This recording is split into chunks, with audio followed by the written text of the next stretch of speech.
అందరికీ నమస్కారం అండి.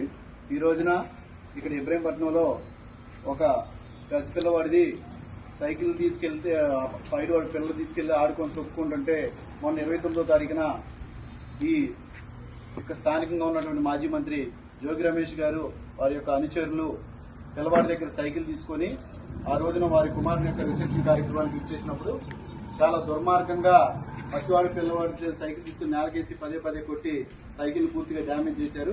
ఈ రోజున ఏంటంటే తెలుగుదేశం పార్టీ ఏంటంటే కొండపల్లి పురపాలక ఆ పసిపిల్లవాడికి ఏదైతే ఉందో ఆ సైకిల్ డ్యామేజ్ ఏదైతే జరిగిందో దానికి రీప్లేస్మెంట్ గా తెలుగుదేశం పార్టీ వారు తీసుకొచ్చి వారి కుటుంబ సభ్యులకి సైకిల్ అప్పచెప్పడం జరిగింది. ఏదేమైనా ఏంటంటే ఇలాంటి పైశాచిక ఆనందం పొంది ఒక తెలుగుదేశం పార్టీ సింబల్ గా ఉన్నటువంటి సైకిల్ ని ఈ రకంగా పసిపిల్లవాడి దగ్గర లాక్కొని పదే పదే ఇసిరేసి చేయడం చాలా దుర్మార్గమైన చర్య. వీళ్ళు 170 సీట్లు 11 సీట్లకు పరిమితమైనా కానీ ఇంకా వీళ్ళకి సిగ్గు రాలేదు. ఈసారి అయినా సరే ఏంటంటే ఇలాంటి పరిస్థితులు పునరావృతం కాకుండా దీని మీద చర్యలు కూడా తీసుకోవాలని చెప్పి తెలుగుదేశం పార్టీ నాయకులందరం కూడా మేము కోరడం జరిగింది. ఏదేమైనా ఇలాంటి పైశాచిక ఆనందం పొందినటువంటి వ్యక్తులు తప్పనిసరిగా వారు రాబోయే రోజుల్లో ఇబ్బంది పడే టైం కూడా ఉందని చెప్పి తెలియజేస్తాం.